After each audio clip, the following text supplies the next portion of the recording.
څو ساعته وروسته له هغې چې ولسمشر ټرمپ وویل له ایران سره 3 اونۍ مخکې شوی اوربند د هغه په ان پای ته رسېدلی، پنټګان وویل چې د دوهمې پرله پسې ورځې لپاره یې د چهارشنبې په شپه په ایران کې پوځي هدفونه په نښه کړل. ولسمشر ټرمپ د دغو بریدونو په اړه وویل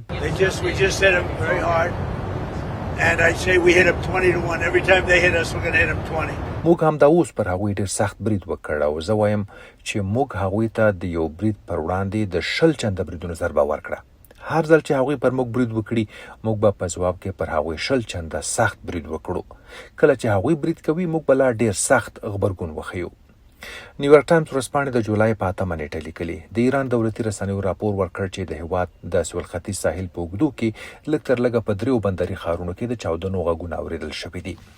ټرمپ د چهارشنبې په ورځ مخکې ویلي و چې که څه هم امریکا به ښایي پر ایران سخت برید وکړي خو هغه د بشپړې جګړې د بیرته پیل تمه نه لري. هغه په ترکیه کې د ناټو د سرمشریزې پر مهال ژورنالستانو ته وویل زه فکر نه کوم چې جګړه به بیا پیل شي، زما په اند دا به ډېر ژر پای ته ورسیږي.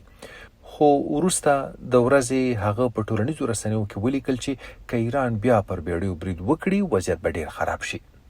ولسمشر چې د ناټو له سرمشریزې وروسته په ایر فورس 1 الوتکه کې امریکا ته روان وویل چې ایران لا هم غواړي هوکړې وکړي، سره د دې چې جګړې یو ځل بیا سختې شوې دي.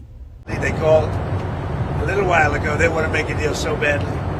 I just don't know if they're worthy of making a deal. I don't know that they're going to honor the deal. هغوی لږ مخکې زنګ وواهه. هغوی ډېر غواړي چې هوکړه وکړي، خو زه نه پوهېږم چې هغوی د هوکړې وړ دي او که نه. نه پوهېږم چې هغوی به خپلې هوکړې ته درناوی وکړي او که نه. خو ایراني چارواکو د نویو مذاکراتو په اړه څه نه دي ویلي. د سې شنبې په ورځ امریکا په ایران کې تر 80 زیات اهداف په نښه کړل. د هغو بریدونو په غبرګون کې چې پنټګان وویل ایران د 3 سوداګریزو بیړیو پر ضد ترسره کړي وه چې په هغو کې د سعودي عربستان یوه د تیلو ټانکر او د قطر یوه بیړۍ چې مایع طبیعي ګاز یې لیږداوه هم شاملې وې. تهران د بیړیو د بریدونو مسؤلیت نه دی منلی. د مرکزي قومندانۍ په وینا د امریکا بریدونه چې د جون په وروستیو کې د غچ اخیستونکو بریدونو په پرتله شاوخوا 9 برابره زیات و.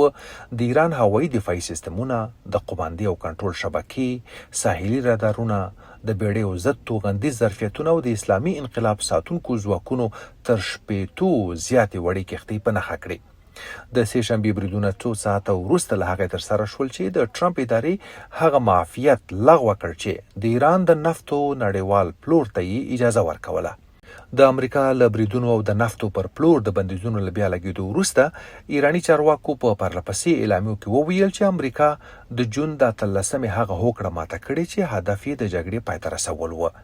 د ایران او امریکا ترمنځ مذاکرات د آیت الله علي خامنه‌ای د 2 ورځنیو جنازې مراسمو تر پای ته رسولو ځنډول شوي دي. خامنه‌ای د جګړې په لومړۍ ورځ وژل شوی و.